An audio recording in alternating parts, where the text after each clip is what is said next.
दोस्तों, बिहार की 243 विधानसभा सीटों पर होने वाले चुनाव की तैयारियां शुरू हो चुकी है। आप सभी जानते हैं कि इलेक्शन कमीशन ऑफ इंडिया ने ईवीएम को लेकर के कई ऐलान किए हैं कि ईवीएम जो है बहुत सारी जगहों पर अलग तरीके से लगाई जाएंगी। साथ ही साथ 65 साल से ज्यादा के उम्र के लोग और जो कोविड-19 से इंफेक्टेड लोग हैं या फिर जो संदिग्ध हैं, उन सभी को ईवीएम के बिना बैलेट पेपर से वोट करने की कहीं ना कहीं परमिशन दी गई है। और इसके बाद अब राजनीतिक पार्टियों की उठापटक सामने दिखाई दे रही है। तो चलिए आज हम बात करने वाले हैं इस वीडियो के जरिए से एक बड़े सर्वे के बारे में।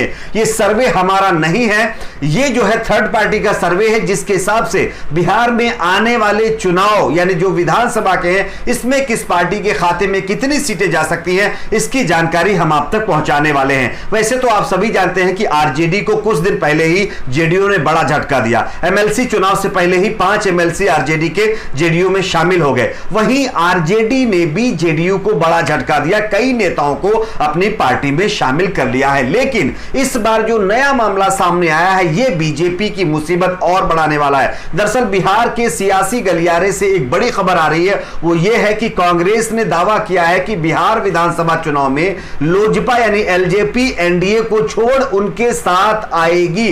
चुनाव में एनडीए का स्वरूप बदल जाएगा। कांग्रेस नेता प्रेमचंद्र मिश्रा ने कहा है कि चिराग पासवान बिहार सरकार पर सवाल उठा रहे हैं, इससे यह लग रहा है कि वह एनडीए से खुश नहीं हैं और आने वाले कुछ दिनों में वो हमारी पार्टी में शामिल हो सकते हैं, यानी कि वो गठबंधन में आ सकते हैं। और अगर ऐसा होता है तो ये बीजेपी के लिए बहुत बड़ा झटका होगा। चलिए, ये तो बात की बात है, ये तो राजनीतिक अपने बयान रहते हैं, उठापटक के मामले हैं, ये तो होते ही रहेंगे। हम आपको बताते हैं कि बिहार की 243 सीटों पर किस पार्टी के खाते में कितनी सीटें जा सकती हैं। लेकिन उससे पहले अगर आपकी भी मांग है कि बिहार के चुनाव स्पष्ट तरीके से हो और हमारे देश के स्वदेशी प्रोडक्ट बैलेट पेपर से होने चाहिए, तो आप इस वीडियो को लाइक करके चैनल को सब्सक्राइब जरूर कर लीजिए। वैसे तो जेडीयू और बीजेपी गठबंधन में है और अभी तक बड़ी मजबूत स्थिति में दिखाई दे रहे थे। जब से कोविड-19 के मामले बढ़े और मजदूरों का पलायन शुरू हुआ है, उसके बाद जेडीयू और बीजेपी यहां पर कमजोर पड़ने लगे हैं। जो सैंपल साइज है, जो सर्वे किया गया, इसका आंकड़ा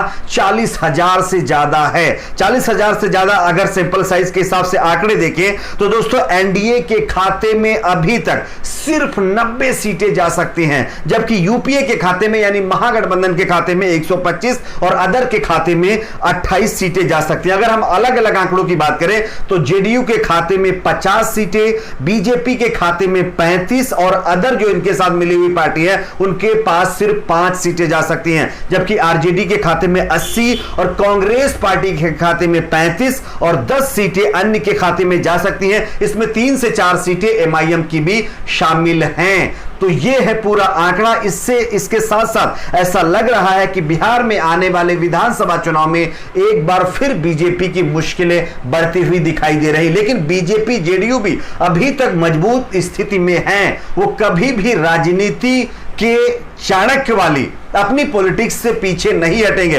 ऐसी सिचुएशन में महागठबंधन के लिए भी यह एक बहुत बड़ा चैलेंजिंग चुनाव होने वाला है। आपके हिसाब से किसके खाते में कितनी सीटें जा सकती हैं, नीचे कमेंट बॉक्स में जरूर बताइए। इस वीडियो को लाइक करिए, शेयर करिए, चैनल को सब्सक्राइब जरूर।